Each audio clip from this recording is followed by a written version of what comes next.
speech is how disputes are reconciled in Chinese courtroom setting from an appraisal perspective. As we know, Professor Wang Zhenhua is a very famous forensic linguist in China. And he is also the first scholar who introduced appraisal theory by Professor Martin to China. So let's welcome his speech. Thank you. Good morning, ladies and gentlemen. As the executive chair of this conference, I feel very honored to see scholars and experts from overseas and the home country. Thank you again. One of the features of this conference is freedom. So today I'd like to be free to talk a different topic, but it is still related with linguistics. The field may be related with the law. So the title is How Disputes Reconciled in a Chinese courtroom Setting, that is related with the appraisal systems. First of all, let's see one clip.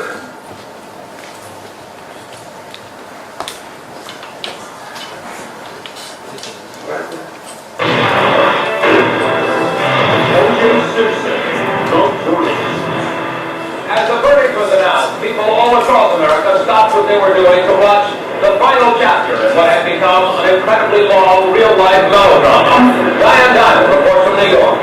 From Wall Street to Washington to coffee shops across America, it seemed like everybody stopped what they were doing to listen to this long-awaited verdict. And of course, here in New York, everybody had an opinion. Please go with from there once. My opinion? Go on over too. Just for me, I don't think that the prosecution has proved their case beyond reasonable doubt. It's a terrible thing that two people were butchered this way, and I think someone is accountable, and I know who that someone is. In O.J.'s freedom days, New York was like a second home to the football great. He had a luxury Upper East Side apartment in one of the best parts of town. And O.J. was a fixture on the social scene here in New York. At the opening of the Harley-Davidson Cafe, his wife Nicole was at his side. But the party scene was far from everyone's mind today as New Yorkers anxiously gathered for the verdict. What do you think of the verdict? I think it was a bad verdict. I don't think there was enough information on the case. The jury actually requested the minors, or anybody else would make a big deal about it. It had been a long time in coming, but when the decision was finally announced, it seemed this town was in a state of shock. O.J. Simpson set free. I'm convinced he got away with murder. The jury may have rendered its verdict, but it's safe to say deliberations across America will continue.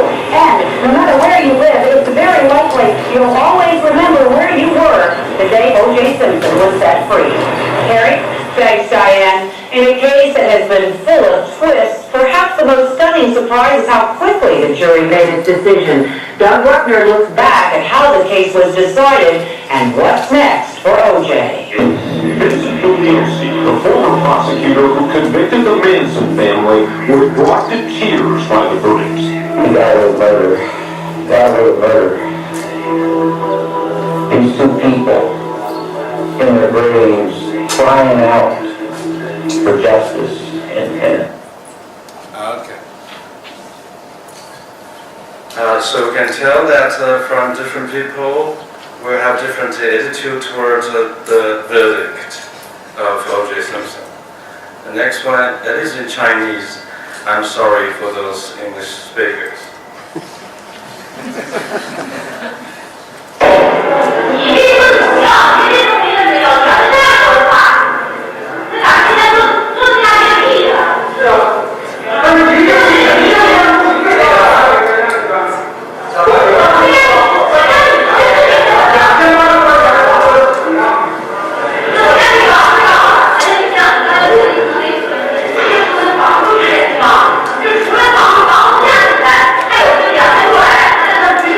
是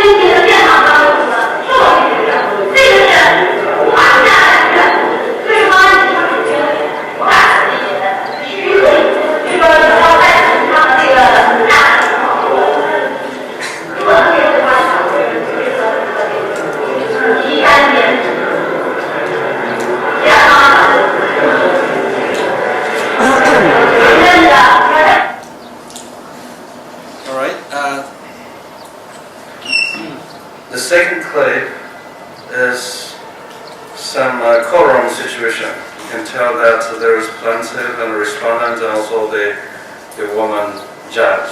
Okay. Today we just talk about something related with this case in the Chinese courtroom setting, and to see the the disputes and conflicts and different attitudes from the perspective of appraisal systems. I just put James' framework of the model in Chinese as well as in English. Okay, so for the English readers and the Chinese readers. Okay, I think that most of the Chinese audience who has read James' work are quite familiar with this framework. Okay. So we'll focus on the disputes and the conflicts, and we know that disputes and conflicts affect interpersonal relationships. The key point in resolution is that what attitudes people take and what kinds of reconciliations people choose. Okay.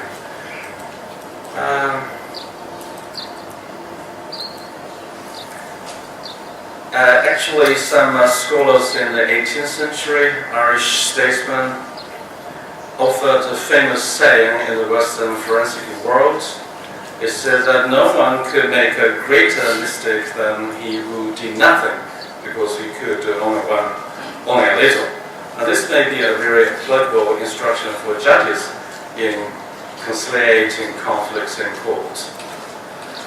Though it is regularly underlined that the principles of judicial independence and judicial neutrality are central tenets of the judiciary, what should never be neglected is the positively involving role played by the judge's discourse, which is realized by various language resources and enact various social relationships between litigants.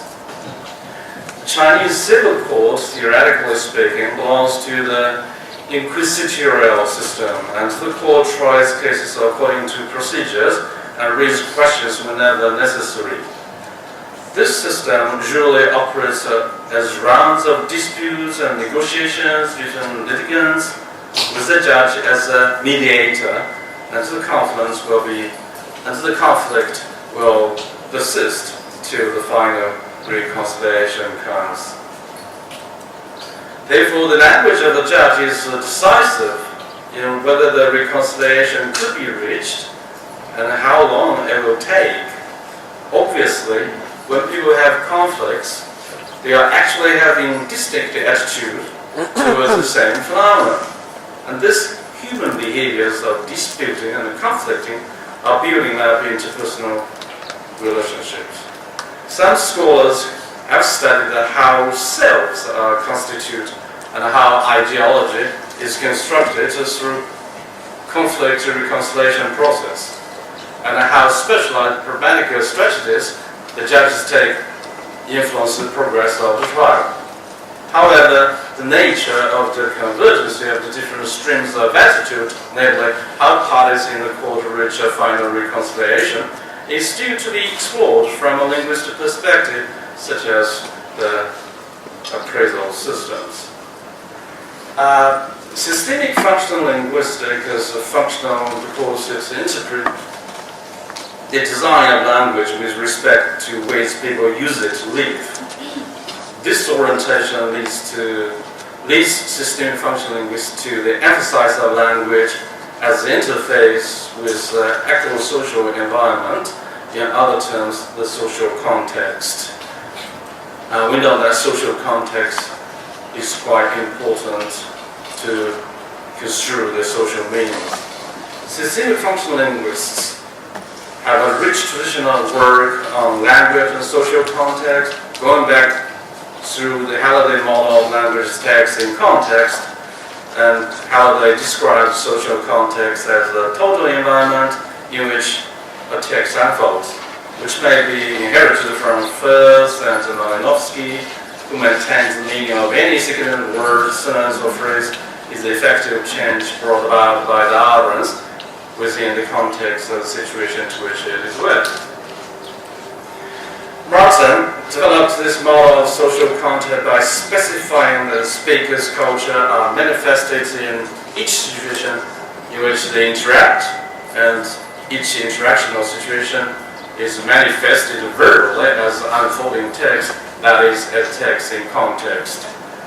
This stratified theory of text in context is illustrated in Systemic Functional Linguistics as a series of nested circles.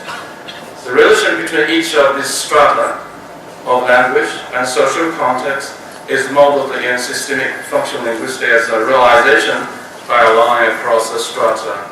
See that this is the Martin's model. Okay. We got to the context culture.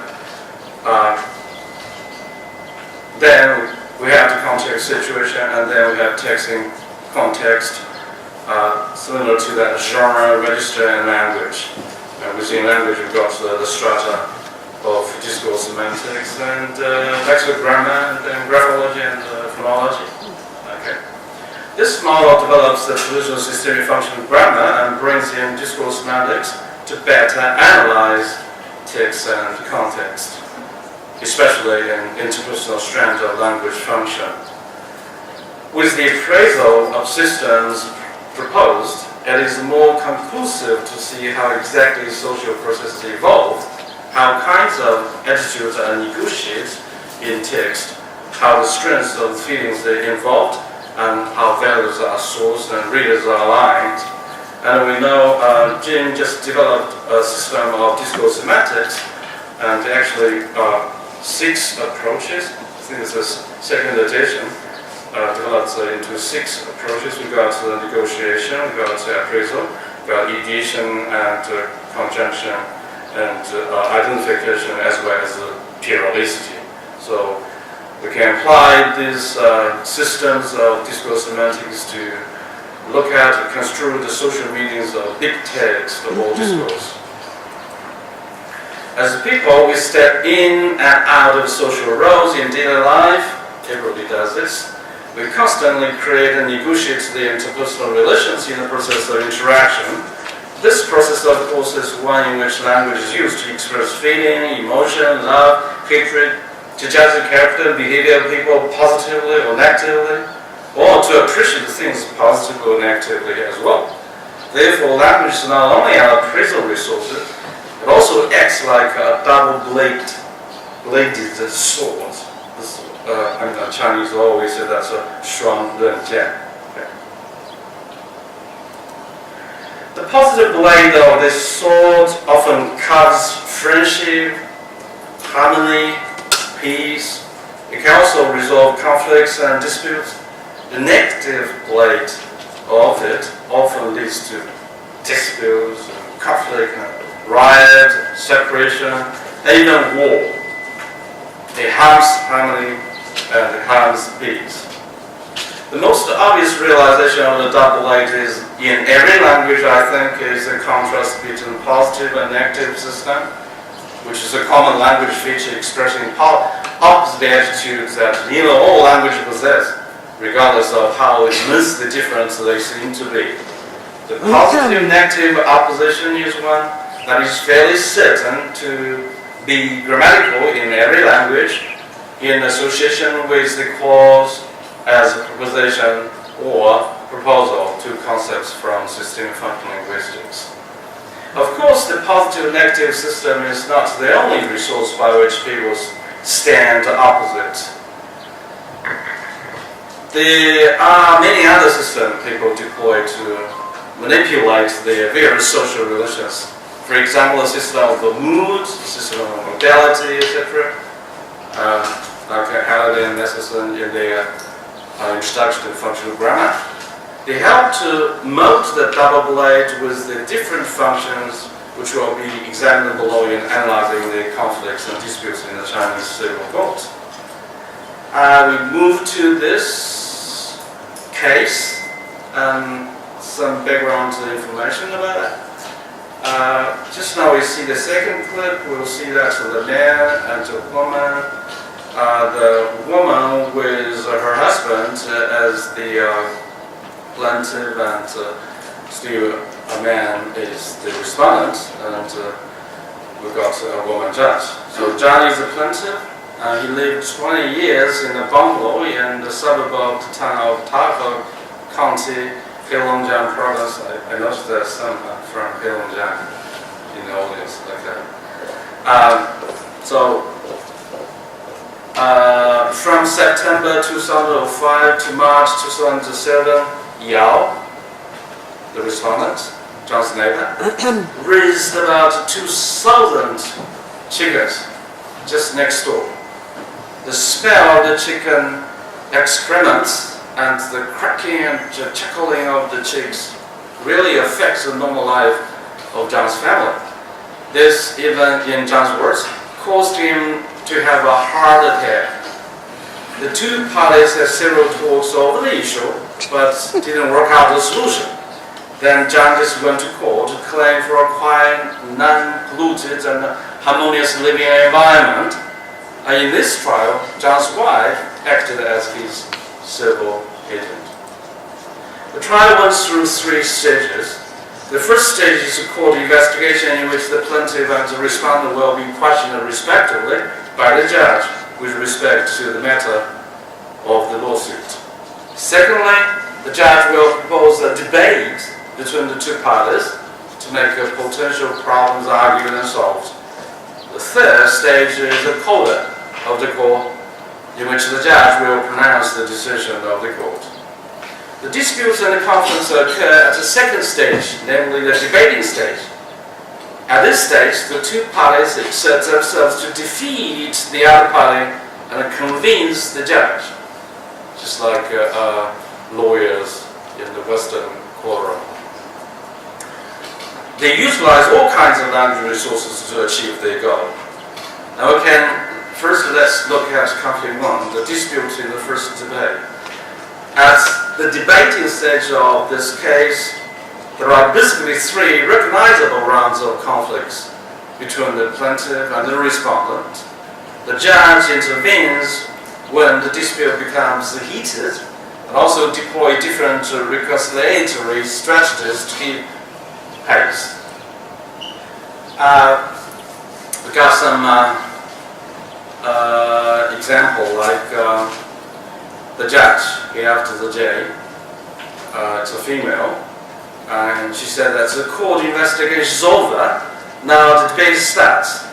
And the plaintiff's agent, that is the wife of John, says, I just want to ask you, have you ever discussed with me about chicken raising?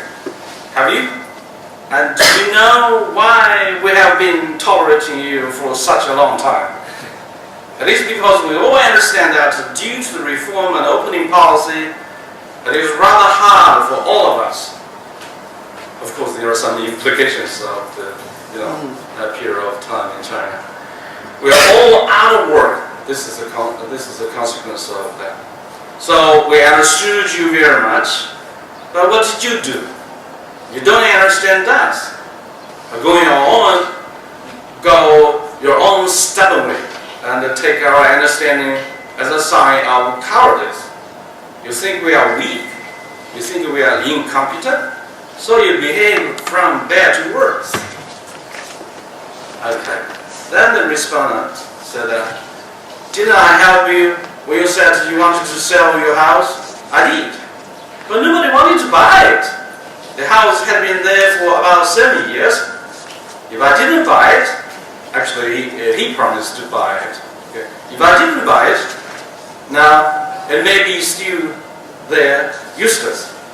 But you made up a rumor all around that it was because of my chicken raising that the house couldn't be sold out. So you wanted me to buy it. Then judge said, plaintiff, respondent, mind your attitude. Be quiet. Do you have some new viewpoints? Do you? Okay. So this is only some example excerpted from the whole debating. So according to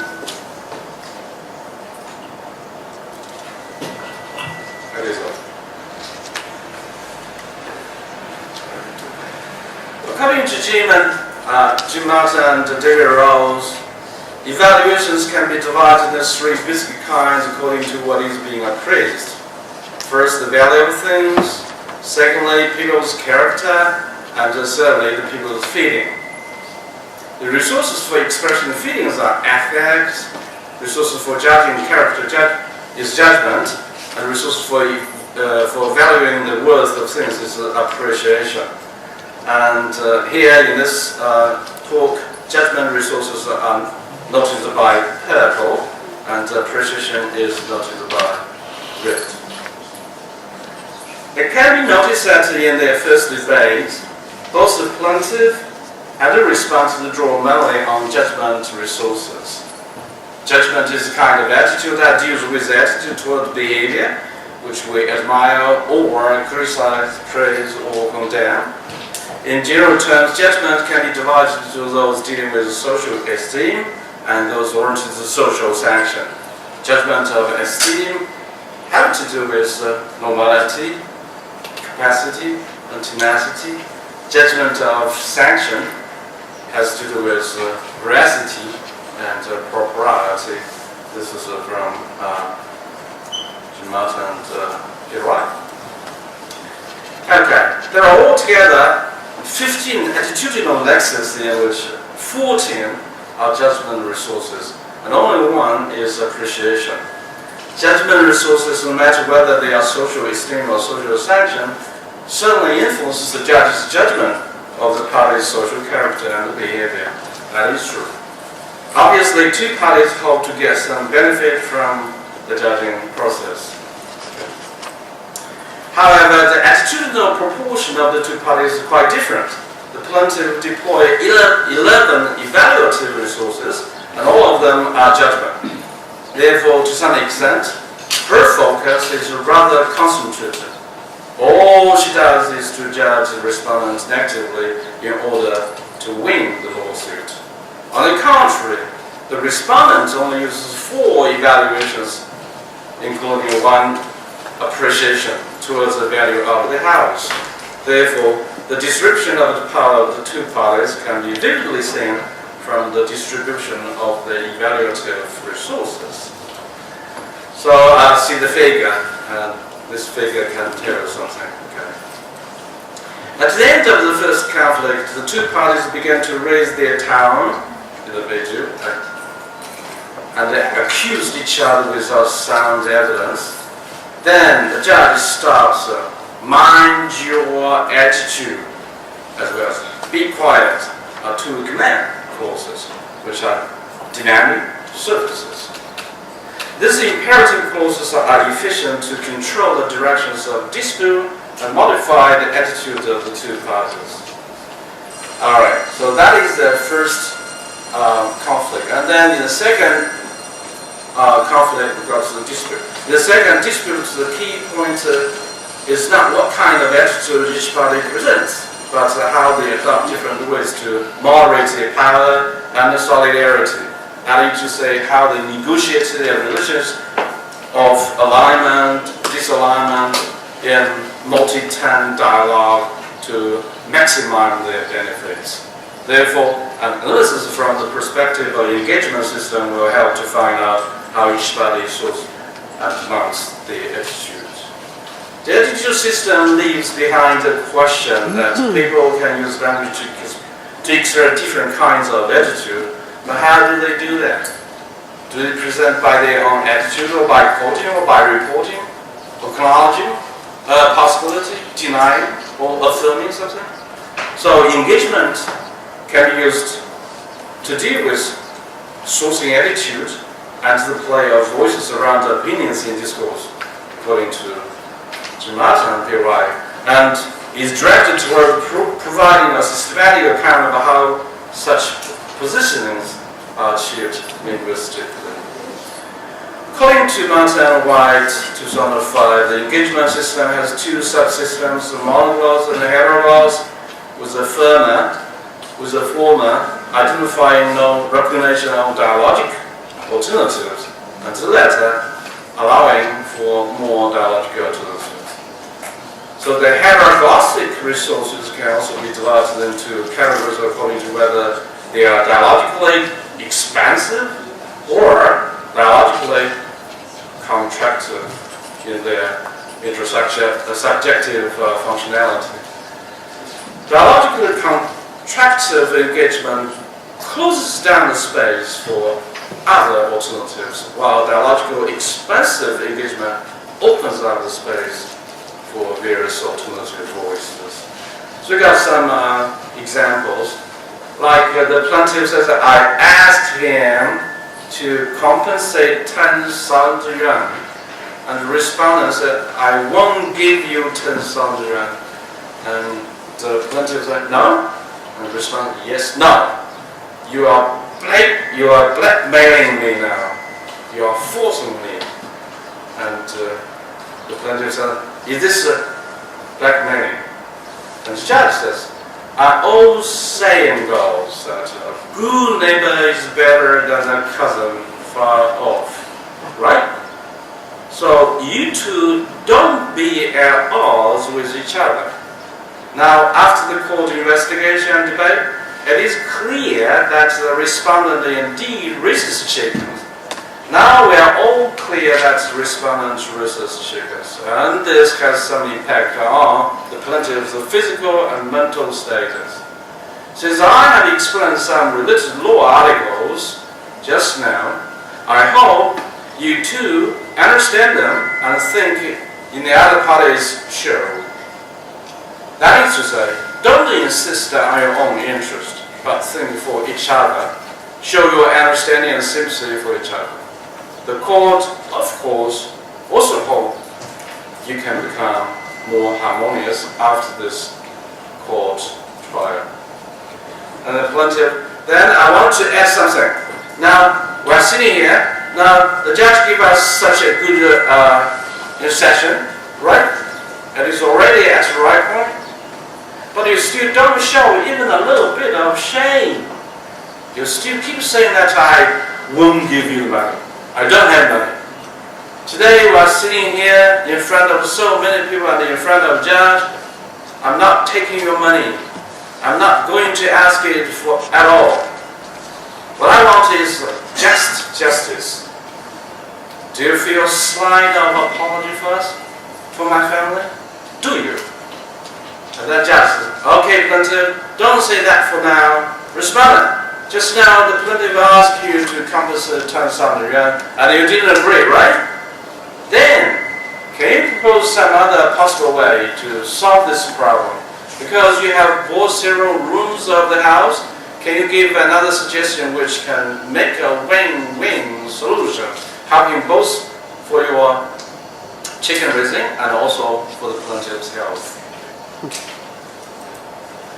And respond, okay, if so, if she agrees with me, they have contacted me to buy the house. If she still wants me to buy, I'm going to buy it. Then they live away from my chicken so as not to smell the stink. They can't change for a better environment. Okay, so the following is a note. It's a kind of explanation of the notation. The notice the underlying parts in the conflict two are engagement resources, with the straight line parts as the heteroglossy resources and straight lines in red parts as monoglossy resources. The engaging strategies of both parties can be traced and outlined to see how they welcome and reject the other party's view. Alright. Firstly, the plaintiff pronounced the argument by I ask, which is directly denied by the respondent's I won't. Then they both confirm the denial by no, which indicates that the dispute goes again to a dead end. So here the judge breaks in by attributing a source, an old Chinese saying goes to open the space for reconciliation.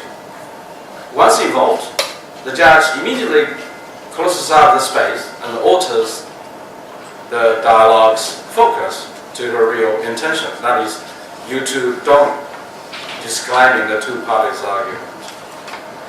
And then the judge uses a rather tricky method to lead the parties to the solution by proclaiming that it is clear, blah, blah, blah, indeed, and shows the fact that by asserting monoglossic thing, now we are all clear that the respondent raises chicken, and this has some impact on the plaintiff's physical and mental state.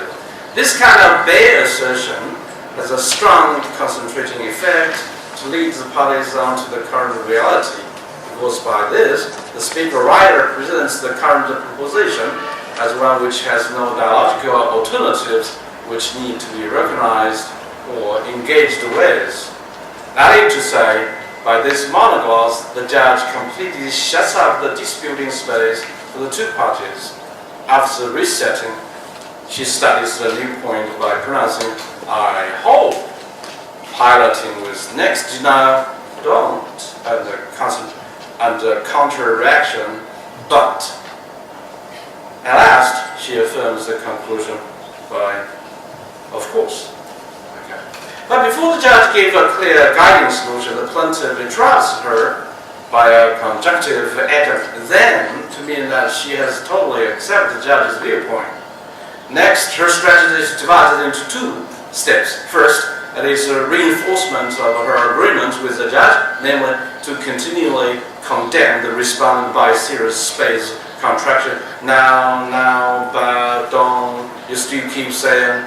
After a series of intensive condemnation, she demonstrates her clear viewpoint again by a bare assertion. What I want is just justice. The plaintiff's strategy, to some extent, is rather successful. For on one hand, she affiliates with the judge, and on the other hand, she shows her determination quite clearly. Notice that the respondent has been keeping silent for a while after his previous denial, which is not beneficial for the reconciliation. He has no dialogical space to show his viewpoint. Noticing this, the judge just stops the plaintiff's condemn to grant the power of the articulation to the respondent by saying, okay, plaintiff, done. The plaintiff asks, you didn't then. Meanwhile, the judge deploys a high abstracted appreciation to help him focus on his direction by saying, because. Okay. Gave a win-win solution. The judge's last clause is another polar interrupted clause, which effects to define the possible domains for the respondent. Plus, the previous series of space contraction from the plaintiff, the respondent, in fact, has been restricted in limited options. Therefore, his remark is comparatively shorter than that of the plaintiff and the judge. He first accepts what has been negotiated for him by saying, okay, if so, then he shows his decision by a bare assertion, I'm going to buy it. Up to this clause, the solution has been reached finally. Okay, tracing back from the beginning of the conflict too, it is easy to find out how each party adopts different strategies to present the attitudes and viewpoint. Dialogical space, contraction and expansion alternatively occurred among different parties till the final solution. And if we classify the 33 engagement resources in conflict 2 into contraction and expansion, add 1 point to him or her when the party makes a contraction, and they add a 0 to him or her, 1 to the other party when he makes an expansion. Then there will be a clear graph of each party of the engaging proportion. At least just like this. Alright, I think that's... Firstly, from the figure, it is easy to see that in most of the time the plaintiff and the judge dominate the dispute. For example, from note 6 to 16, it is the judge who at first denies both the parties and then expresses her strong bare assertion on note 9. She holds time till note 15 at which the plaintiff continues. From note 15 to nearly 24, at least plaintiff's time as the engaging peak occurs at note 23. Okay. Secondly, although the respondent only expresses his viewpoint at the beginning and the ending of the entire dispute, he also enjoys several other spaces in the graph. Notes 13, 24, 28. Too much. Alright. And then the third debate, the conflict, a dispute over the price of the house. Let's go over. Judge says, plaintiff, just now the respondent proposed that on condition that he does not compensate you for your mental damage, he now will buy a house. Do you agree? Do you want to sell it? Okay, I'll sell it. I want 8,000 yuan. And I won't buy it at 8,000 yuan. It was only worth 2,800 yuan in 2002. Originally, it had the heating system, but now it hasn't. Besides, now the floor is broken. Listen, now it is not the matter of money. So just be cool down about the money. 3,500 yuan is reasonable. Since you have sued me to court, I will add 500 yuan. I will give you 4,000 yuan. And then plaintiff, I won't accept it. The respondent, then I won't do it with 8,000 yuan. In our dispute, you may go and buy any other houses. I think no house will cost 8,000 yuan. What you are doing now is a sort of blackmailing. How comes that it is blackmailing? It is because the value of house has risen. It is due to our commercial appreciation. Okay. Then plaintiff, the judge says that plaintiff, how much do you think it costs? Since you have agreed to sell it, so shall we be aware of the reality and its geographic location? Shall we take the respondent's situation into consideration? Do not insist on 8,000 yuan. Think of its location. Think of its real value. Besides, also think of the economic status of the respondent will win. Plaintiff, could you behave more loftily to consider practical reconciliation between 8,000 yuan and 4,000 yuan? You both have been neighbors for many years, haven't you? Just think about his economic situations. And as his neighbors, you know, he has several 10,000 yuan debt, do you? And actually, you don't care too much for only 1,000 or 2,000 yuan, do you? In other words, you don't insist on 8,000 yuan, and he also does not insist on 4,000 yuan. Can both of you make a compromise? Okay. Think about it practically. I think both of you may accept it if you can add a little more to what you said just now, can you? Okay, no more than 5,000 yuan, the respondent said. I don't want to buy it for more than 5,000 yuan. And I don't have that much money to pay for that. The plaintiff, never say that you don't want to. Never say that you don't have money for the damage. If you say that, it doesn't make any sense to say here in this court. I respond, you're right. Doesn't make any sense.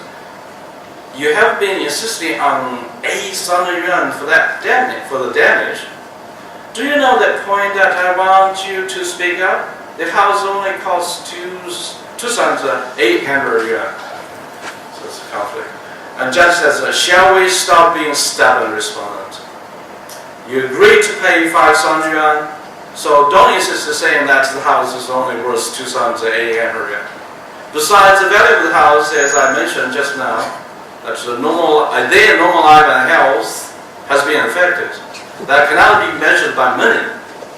You said to pay 5,000 yuan. I think it is reasonable. Plaintiff, do you think it is acceptable? If it is acceptable, just accept the mediation of this court. Give me your proposal, please.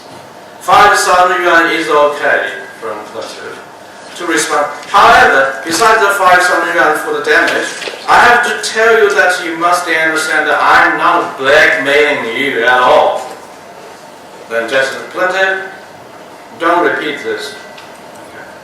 So we can tell from this conversation there is conflict, and this conflict is the final dispute about the price of the house the plaintiff is going to sell to the respondent. Since the basic situation of the lawsuit has been cleared up in the conflict 1 and 2, and the previous court investigation procedure before the debate, the judge obviously takes a rather different strategy in the end of the case. She's rather clear about every aspect of the lawsuit and has a basic solution on her mind. Therefore, in the final conflict, she takes an evident stance to lead the two parties towards the final solution. Here, what should be noticed that is the judge's stance-taking pattern. Namely, the noted parts in conflict 3, there are two basic patterns of the mood system. The both parts are moods of interruptives and the italic parts are imperatives. Also notice that there are altogether 14 interruptives and 13 of them are polar questions. In section, that's another section of the paper, the function of this kind of question has been briefly introduced. In Systemic Functional Linguistics, the configuration of finite plus subject structure indicates that the proposition has been finite and the response is limited for the listener-reader. Usually, most answers of the polar question are yes or no. Given that in courtroom setting, most issues has been made clear, the plaintiff and the respondent obviously have to answer the judge by only one choice. Okay. And in this conflict, the judge takes time choices are directed and positive. Use a large number of polar interrupted to lead the parties to the right orientation. By doing so, the judge helps them to focus on the last potential problem, ask yes or no question, mean that I want you to choose from these two possibilities. And by using a qualitative imperative, the judge directly tells the two parties what she wants. I want you to do this. There are altogether 10 imperatives in the judge's 4 utterance domination. In fact, the judge uttered 5 times. But for sake of the convenience, the last short utterance could be seen as the extension of the 4th domination. What should be noticed in their utterances, if all interruptive and imperative are sequenced into order, it is easy to find the judge's stance-taking pattern. It's just like this: domination, domination, domination, 1, 2, 3, 4. Okay.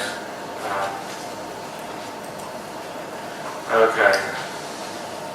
Running short of time. I'll just skip this.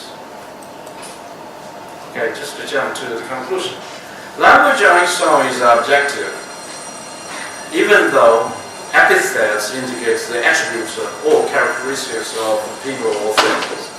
This is language in a dictionary. The meaning of dictionary language is a common core meaning, I call it, that doesn't bear the subjective attitudes. The common core meaning of dictionary language is no more objective when it is used by people in certain situations. I would say that when you open your mouth and utter something, you have your purpose, or you got your goal.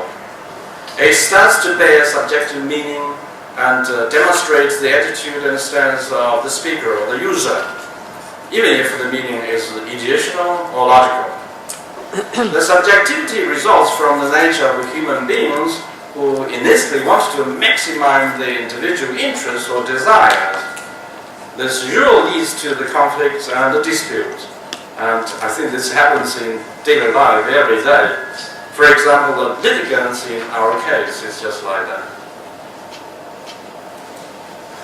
Human beings are capable of balance their society. That is true. By socialization, by social strategies, negotiation. When individuals cannot solve their conflicts or disputes, they usually turn to a third party for help, and even war, like the World War. At the end, there must be a third party come to, conciliation. The third party often employs the contractual spirit to balance the disputable interest to resolve the conflicts. The contractual spirit is mutually agreed to be powerful and suits every party. Yet, the powerful contractual spirit is constructed via language only. Therefore, language is powerful. The analysis of the civil case in question shows that language, in fact, is a double-bladed sword, in that both the litigants use it for the maximization of their own interests and to the minimization of their losses that led to the dispute and the conflict.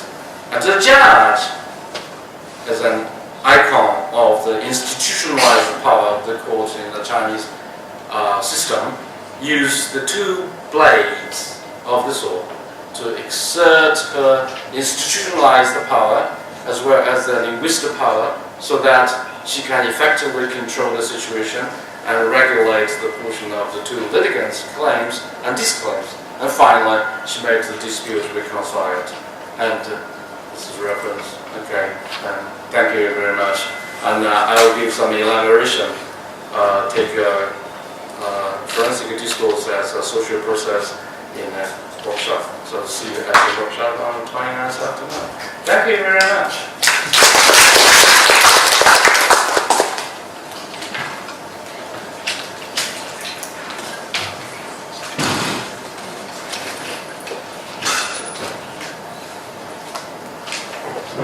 Do you have any questions for Professor Wang?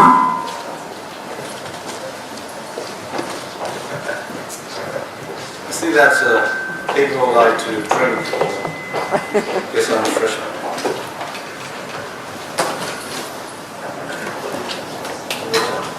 I have not been exposed to a Chinese courtroom proceeding before. As such, it seems that the defendant has been given no chance to express his views fully, and his right as a citizen is violated. And the judge dominated the discourse, distributing power relations between the two parties, the plaintiff and the defendant. So, your question? I wish to comment on this. Is this common or typical Chinese courtroom hearing? Oh yeah, okay. And I experienced some civil and. And now the common law system, there is a panel of jurors. Right, we do not have a jury like in the common law system, but we got some. It seems that the defendant is mercilessly manipulated. No. To the advantage of, I think the judge's preferred solution. From my data, seems. I think you're not right. From my, I got a lot of data, visuals, and yes. But maybe superficially it is that beyond something implied, like there are some ideology just to manipulate the respondent. I wanted to say that the domination that you just mentioned in your analysis is actually necessary because the two warring parties had such different viewpoints. I mean, how can the judge not dominate and reach a solution? I think the domination is necessary. Yes. Yeah, absolutely. This is speaking against you. Yes, I said that. Absolutely. You said I just wanted to debate that the judge dominates the defendant and the others, and I was saying he has to do this. Yes. Otherwise, there would be no solution. You're right. And it's invested power that he's using, and I think this is not bad. No, it's not bad because that is that's his function, basically. This is typical of a German courtroom. I think so. Yes. Oh. In Germany, we don't have a So jury either. we follow the tradition of the German. Yes, we don't have a system. jury. It's totally different. Right. It's the same. I know. Yes. So I recognize it. Time is running out, so only another question. hope that there are some forensic people here. Just a very quick question, because the original setting is Chinese courtroom, so you have been translating all the conversations from Chinese to English. Because translation itself is quite tricky, so do you think the research result will be changed if you translate some stuff other ways? Thank you. Okay, thank you. This is a good question. Yeah, actually, when we did the translation, we came across these questions. And later on, we made a decision to translate the Chinese into English according to be fixed to the meaning. And sometimes we have to pay attention to the structure features, because sometimes the structure feature really indicates some meaning. And I'm sorry to see that I didn't do analysis of the sound and the voice features. So, yes. Okay, problem. Okay. Thank you.